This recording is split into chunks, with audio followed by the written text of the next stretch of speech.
Assalamualaikum warahmatullahi wabarakatuh. Sahabat demokrasi, kita jumpa lagi di kegiatan KPU Kota Mojokerto. Pagi ini di podcast Pahlawan Demokrasi KPU Kota Mojokerto. Saya Imam Bukhari, Divisi Hukum dan Pengawasan KPU Kota Mojokerto. Hadir saya sebagai host yang hadir sebagai narasumber pada pagi hari ini Bapak Sony Basuki Raharjo, SHMH. Beliau Wakil Ketua DPRD, Wakil Ketua 1 DPRD Kota Mojokerto. Kita akan kupas tuntas pagi ini berbincang dengan Pak Sony, baik itu nanti terkait dengan dia sebagai Dewan maupun dia juga sebagai Ketua DPD Golkar Kota Mojokerto. Selamat pagi Pak Sony. Ya, selamat pagi Mas. Ya, Assalamualaikum warahmatullahi wabarakatuh. Ya, Waalaikumsalam warahmatullahi wabarakatuh. Kabar baik Pak Sony pagi ini. Alhamdulillah. Salam sehat selalu buat semuanya. Terima kasih Pak Sony bisa hadir pada pagi ini di podcast kami. Memang ini termasuk salah satu dari program KPU Kota Mojokerto yang luar biasa. Iya, KPU Kota Mojokerto yang kami akan menghadirkan Dewan Kota yang ada di Kota Mojokerto. Yang kemarin sudah dihadiri oleh Pak Harun dari Pak Harun itu di Gerindra ya, terus sekarang Pak Sony yang hadir kedua kalinya. Mungkin Pak Sony bisa sedikit bercerita terkait dengan hal-hal yang memang menjadi tugas fungsi pokok dari Dewan. Pak Sony sambil memperkenalkan diri. Ya. Baik, terima kasih Mas Imam. Wah, ini sahabat saya beliau ini. ya memang dekat dengan dan memang paham dengan KPU. Baik, Assalamualaikum warahmatullahi wabarakatuh. Selamat pagi, salam sejahtera bagi kita sekalian. Om Swastiastu, salam kebajikan. Pendengar yang kami hormati semuanya, Mas Imam dan teman-teman, kita mengawali pagi ini dengan salam sehat semua bagi masyarakat kota. Ya, di tengah pandemi seperti ini, KPU punya program yang sangat baik, ya, dengan istilah podcast Pahlawan Demokrasi. Ini langkah maju dan baik. Mudah-mudahan ini bisa berjalan terus dan terus kembangkan dengan menghadirkan beberapa tokoh-tokoh, baik tokoh demokrasi, mungkin juga tokoh-tokoh di luar ini yang bisa mendukung pendidikan politik di Kota Mojokerto. Itu Mas Imam. Ya, mungkin bisa bercerita terkait dengan riwayat hidupnya Pak Sony sebelum mungkin pertama menjabat di Dewan, karena saya lihat Pak Sony kan sudah beberapa kali di Dewan Kota kan? Iya, 3 periode saya. Iya, 3 periode. Ya. Baik, jadi gini, saya ini berawal berangkat dari LSM. Saya di NGO dan LSM. Di sini saya dulu ya pernah LSM di kota, namanya PEKA ya, Peduli Masyarakat. Terus kemudian saya dikontrak sama salah satu NGO di Jerman, yaitu namanya Borda Nangani Sanitasi.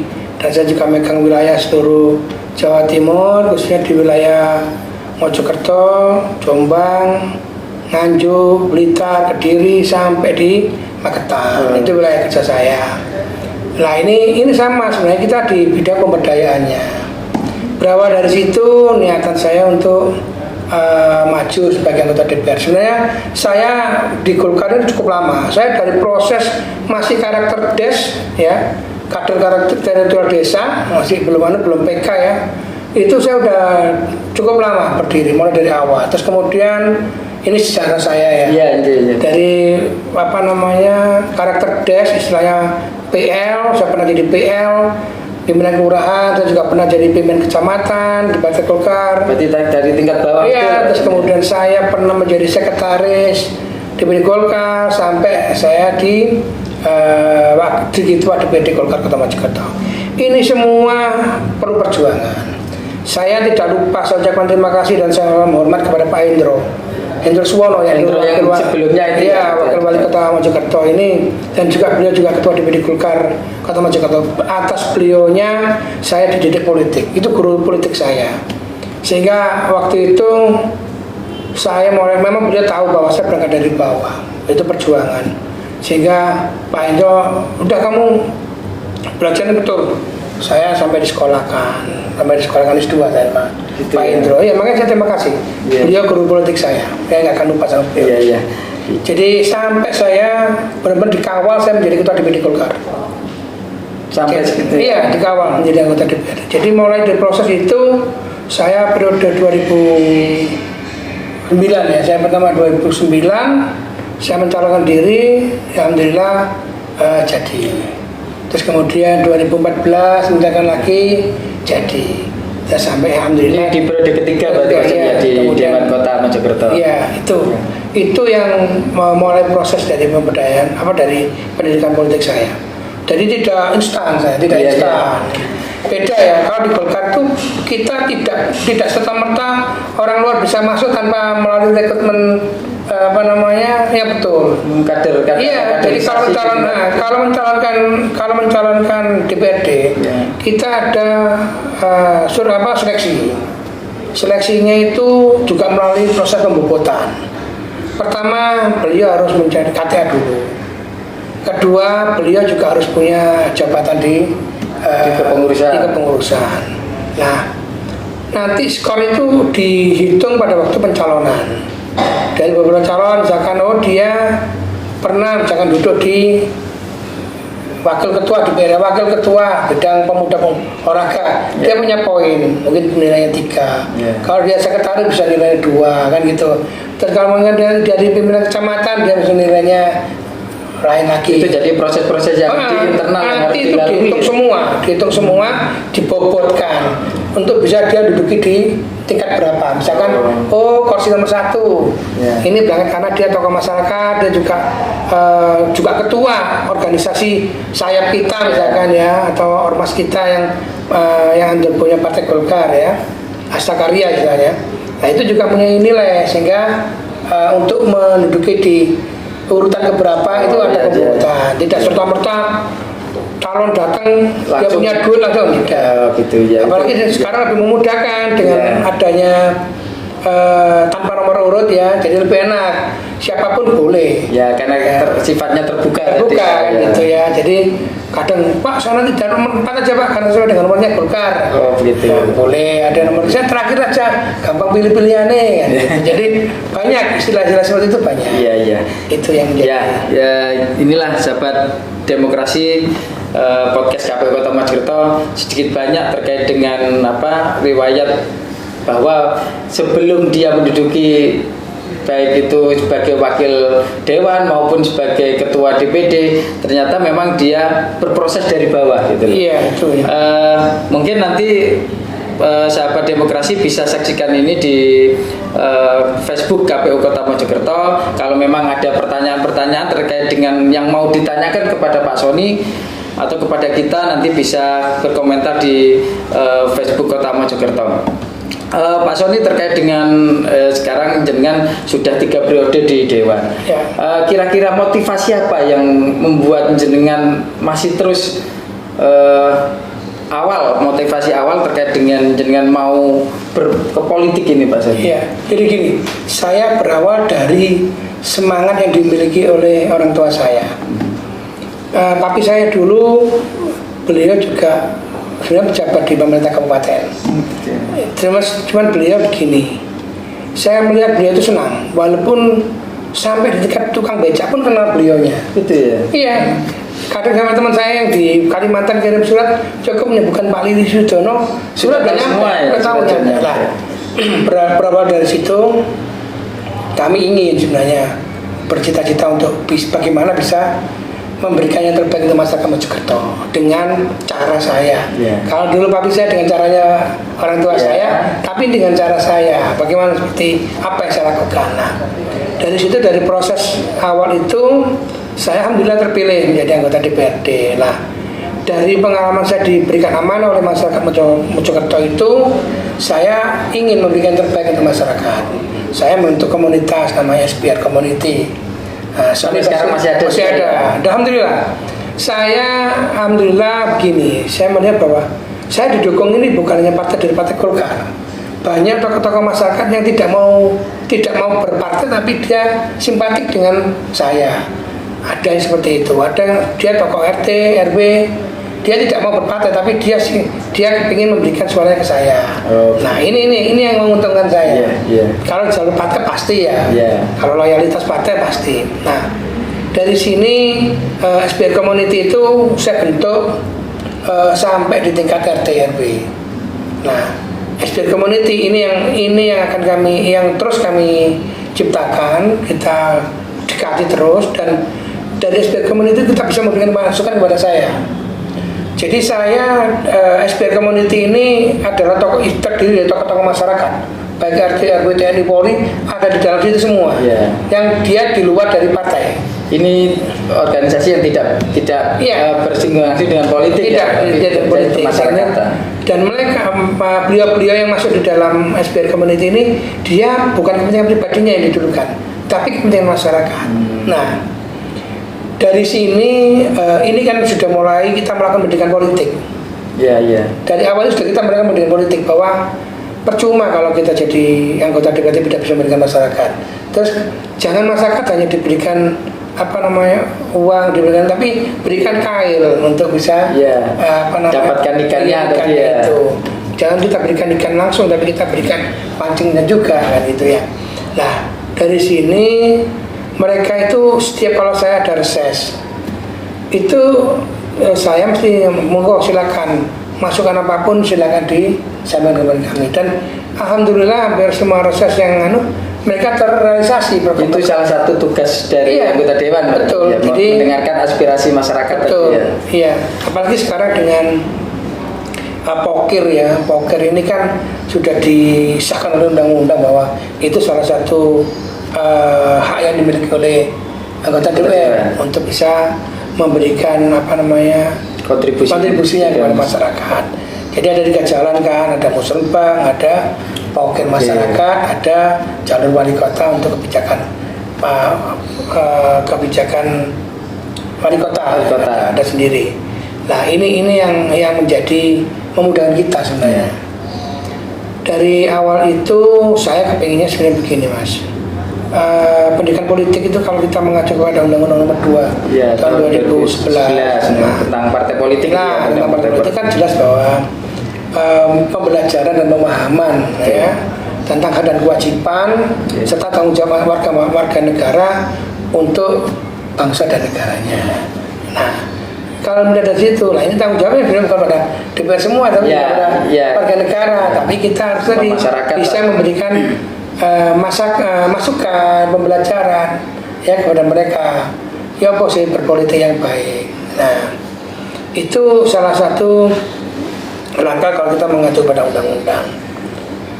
Untuk itu sebenarnya saya kepingin dari generasi muda. Nah ini tugasnya sebenarnya boleh KPU, boleh siapa, atau mungkin DPR. Nah inisiatornya siapa monggo. Dulu tuh pernah diinisiasi oleh teman-teman salah satu pendidikan. Saya nggak nyebutkan siapa ya itu pernah datang ke DPR mengajak siswanya kunjungan gitu ke kantor DPR. Ke kantor DPRD, dia nanti diterima langsung oleh DPRD. SMA juga begitu. Nah, biar mereka mengenal apa sih tugas DPRD, kantornya seperti apa, bagaimana cara berrapat itu seperti apa, monggo. Jadi diundang saja, mungkin difasilitasi oleh KPU, monggo. Jadi ini salah satu pendidikan biar kader-kader kita atau penerus-penerus kita itu bisa tahu terkait dengan proses tugas dan kewenangan DPR. Jelas tugasnya satu membuat perda, kedua budgeting terkait dengan anggaran APBD, yang ketiga ada pengawasan. Ini biar kita belajar kepada mereka tentang itu. Tugasnya DPR itu apa sebenarnya mereka nggak tahu. DPR itu jadi lungoto, bukan itu. Di sela-sela itu kan pasti kita ada tugas-tugas yang harus kita. Jadi masyarakat kalau memang kepingin tahu terkait dengan DPRD bisa berkunjung ke sana bisa berkunjung ke sana. Memang ini Pak Sony, sementara ini kan yang diketahui oleh masyarakat itu kan tadi yang disebutkan dengan dewan itu bisa hanya berkunjung ke sana, padahal itu kan memang ada tujuannya gitu Pak Sony.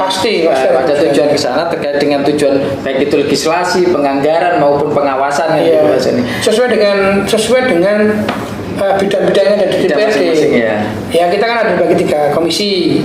Komisi 1 hukum dan pemerintahan.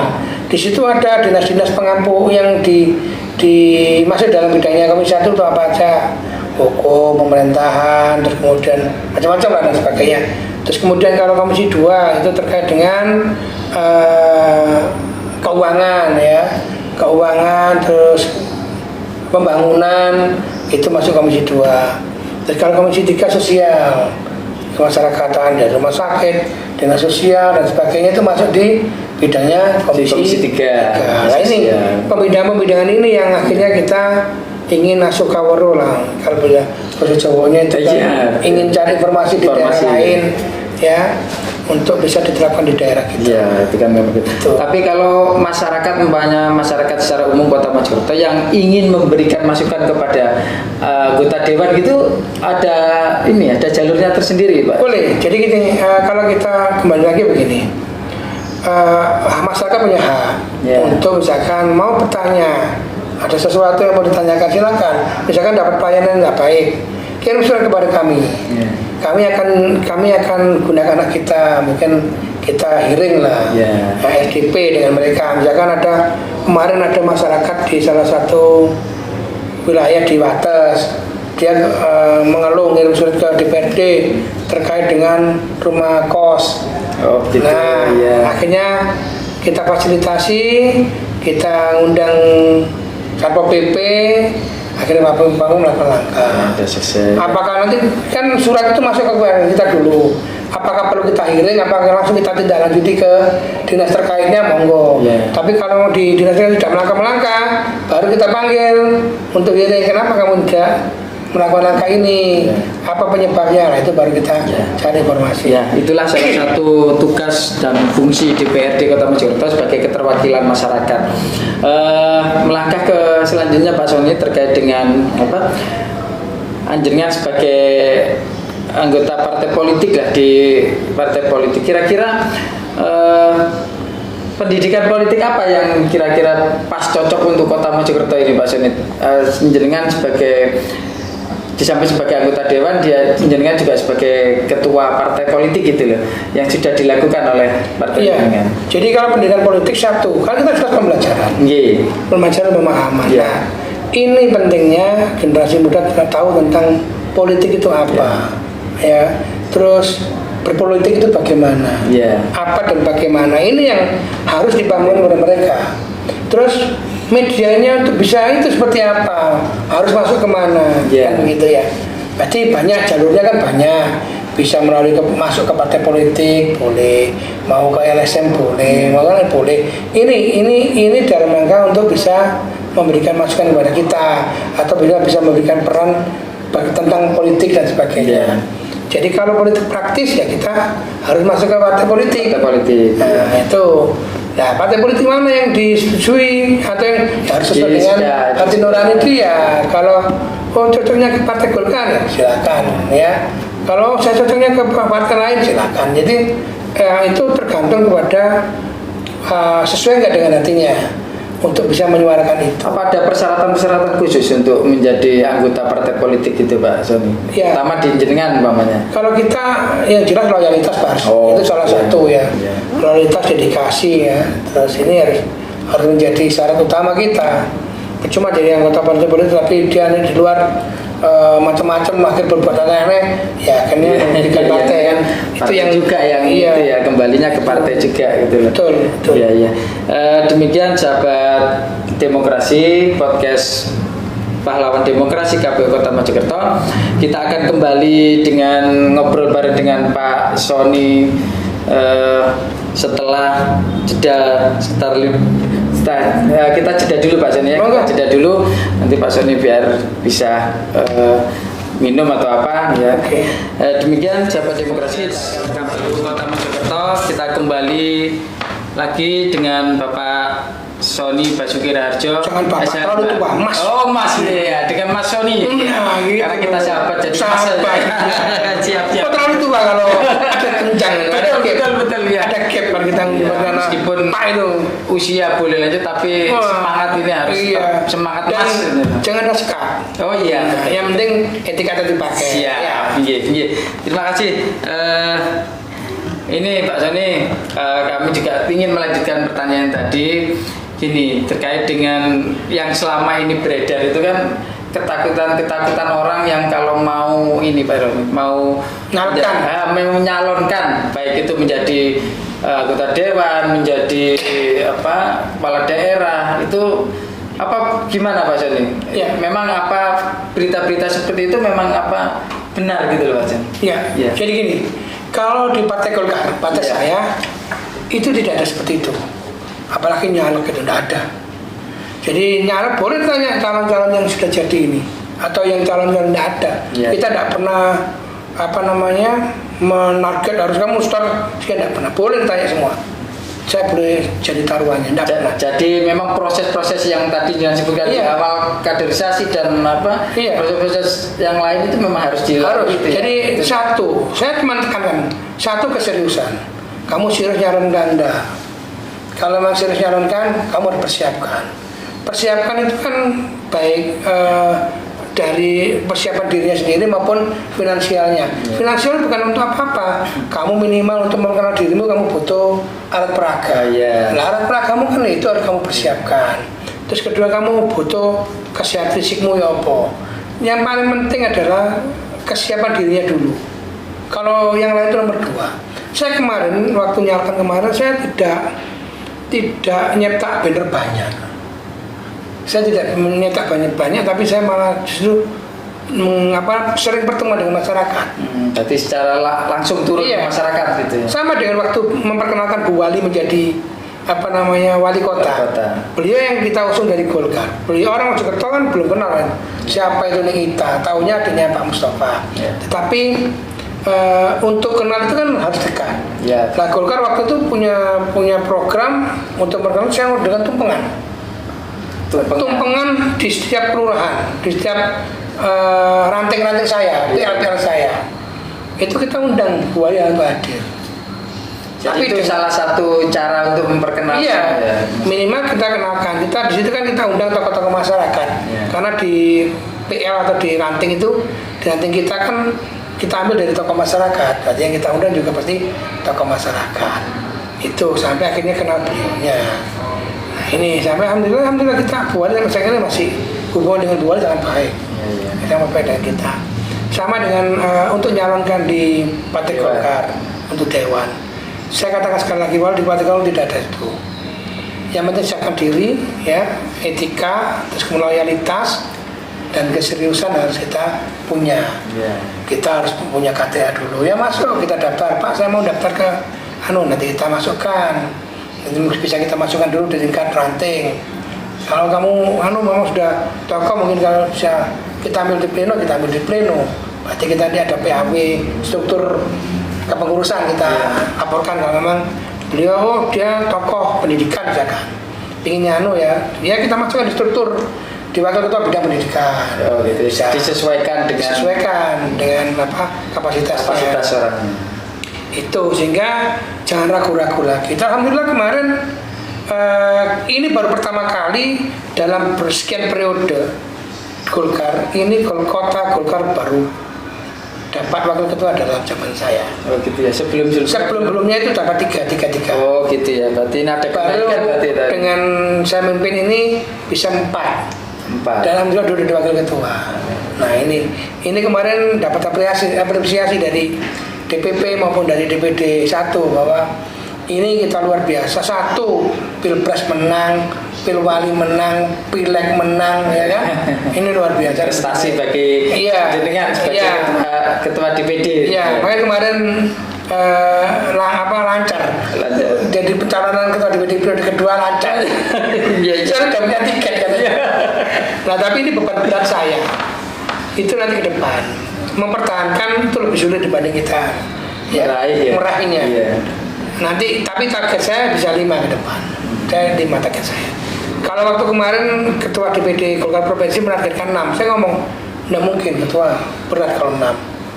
Kalau dengan jumlah kursi yang 25 sangat berat. Tapi kalau kita dapat 5 atau 4 mungkin masih realistis. Saya sudah ngomong seperti itu. Dan alhamdulillah Golkar di Makassar dapat 2. Ya kan? sebenarnya pralon kalau tidak karena musuh kita adalah orang kita sendiri dalam di tubuh kita sendiri, internal sendiri. Iya. Musuh kita itu karena apa? Ini tarung dewi, perebutan suara ini justru Di banyak di internal kita, makanya malah terpecah. ya tergerus suaranya sendiri kan tergerus lah. Pralon kemarin seandainya tidak ada satu kader kita yang gerogoti teman sendiri, itu bisa 2 di pralon kemarin. Karena kan bagus-bagus kemarin, ada Pak Sampurno bagus suaranya kemarin 1000 lebih kok. Ada Mas Jaya itu juga lebih, ada Mas Tommy, banyak suara kemarin cukup banyak. Sebenarnya kalau Mas Jaya sama Mas Sampurno tambah Tommy dengan suara mungkin bisa 2 saya kalau di pralon. Makanya saya lihat 5 masih realistis. Saya kalau di Keranggan memang berat pada waktu itu karena musuhnya abot-abot ya. Tetapi kita mencoba untuk memotivasi. Ya, padahal kantor jenengan itu berada di lokasi Keranggan. Iya, tapi kan kita lihat tokoh-tokoh yang muncul kita lihat. Tetapi akhirnya kita memberikan satu motivasi 2 orang, ada waktu itu yang menjadi andalan saya riset sama Mbak Ida. Itu yang sama Mbak Puri ya, ada 3 orang yang kita bidik untuk bisa maju dan meraih suara. Alhamdulillah Resa lumayan bagus, Mbak Ida bagus. Nah suara-suaranya di Tomo jadi 1 kursi. Itu luar biasa sih. Tadi kan jenengan matur bahwa mempertahankan itu ternyata juga lebih sulit. Sulit ya. Kiat-kiat apa nanti yang jenengan ke depan untuk menghadapi 2024 ini untuk minimal mempertahankan, lebih baik nanti juga meningkatkan tadi ya target menjadi target jenengan. Nah ini saya tegaskan dan saya pesankan kepada ketua fraksi saya. Ketua fraksi ini Mas Agus. Ini tugas berat kita. Bagaimana Anda semua anggota fraksi ini, ada saya, ada Mas Risa, ada Mas Jaya, ada Mas Agus ini bisa minimal tetap, tapi bisa nambah, kan begitu, harus nambah, yaitu dengan sering turun ke masyarakat, terus memberikan jangan memberikan sesuatu yang, tapi kita mungkin lebih banyak kita memberikan manfaat kepada mereka, turun, misalkan sekarang masker, ayo kita pakai masker, ada apa, masyarakat butuh apa, Pak tolong Pak ini ada anak saya nggak bisa masuk di rumah sakit, dengan Komisi 3 kamu ke sana tanyain kenapa nggak bisa. Ini yang harus kita coba bisa menokohkan dirinya di masyarakat. Terus kemudian juga bentuk komunitas-komunitas. Betul, harus bentuk komunitas-komunitas. Semua cara kita untuk itu ya. Terus juga nanti yang paling tidak kalah pentingnya, kita mulai membidik calon-calon legislator yang potensial. Betul. Ini ke depan saya sudah bisa mendidik, tapi saya yakin langkah-langkah ini juga akan dilakukan oleh partai lain. Karena ini Pak Soni termasuk pengalaman kita di pendaftaran pemilu 2019 kemarin itu kan tidak semua partai politik mengisi penuh untuk jatah masing-masing dapil kan gitu. Kemarin 12 kan dapil. Ternyata tidak semuanya penuh gitu loh. Hanya beberapa partai saja yang mengisi memang penuh. Golkar penuh pasti. Begitu ya. Golkar penuh pasti. Ya berarti kan butuh persiapan memang seperti itu. Jadi mencari calon satu juga tidak gampang. Iya. Tidak gampang. Kalau gampang PD aja, waktu itu partai lain juga ada yang tidak lengkap kok. Iya betul. Ada partai lain juga nggak lengkap lagi kan. Dia ngandalkan di partai ini. Ini banyak. Berarti tidak bukan karena ada biaya yang dikeluarkan, tapi memang tidak mudah juga untuk mencari calon. Betul. Jadi untuk memikat ini kan, jadi gini tuh. Saya punya prinsip bahwa kita bagaimana memberikan warna kepada masyarakat. Terus kemudian menjadi, contoh gini, ada minuman. Minuman ini kan air misalkan, tahunya kan minuman aqua misalkan, padahal di situ merek klub ya aqua, ini aqua. Brand ini menciptakan brand ini Nah ini harus kita mampu. Bagaimana Golkar menjadi bangga kayak apa, mainan yang cantik, orang kepingin lihat, orang bisa ingin memiliki dan sebagainya. Itu yang paling penting. Iya toh, taunya aqua mesti ini, taunya Indomie, baru juga ada Sarimi, ada macam-macam. Tahunya makan apa Indomie? Begitu ya. Nyebutnya itu karena brand. Kayak apa, pompa air itu kan terkenalnya merek apa. Nah itu, jadi saya tekankan kepada mereka, kalau kamu ingin dikenal orang, kenalkan dirimu dulu, tunjukkan produkmu itu apa yang bisa memberikan manfaat ke masyarakat, dan gitu ya. Kalau sudah dikenal, oh Mas Agus, oh Sony, SBL, ini seperti ini orangnya. Oh berarti ini ikut buat SBL udah orang udah kenal Pak itu Sony. Iya. Dulu Gapura, kuning Sony. Gitu ya. Iya. Sebenarnya kan begitu lah. Iya. Itu yang penting untuk kita menjadi lebih baik. Ini juga ada pertanyaan ini Pak Sony di Facebook kita ini. Ini dari Mas Kurnia Edward. Ini bertanya, Pak, apa tipsnya biar awet jadi anggota dewan? Nah, ini Pak Sony kebetulan sudah 3 kali, jadi kan ini sudah awet ini gitu. Iya. Ya itu tadi. Jadi satu, bisa memberikan manfaat kepada masyarakat yang memilih saya. Kalau saya tidak bisa memberikan manfaat kepada mereka, otomatis mereka nggak akan pilih saya lagi kan gitu ya. Terus kedua, konsisten. Harus ingat bahwa aku dulu pernah kau pilih, kau nyoblos aku, ya Pak, aku juga harus dia berterima kasih dengan cara saya. Kamu butuh apa, pembangunan apa yang baru kamu lakukan, kegiatan apa yang bisa kami dukung, kan begitu, bukan uangnya ya, kegiatan yang kamu dukung.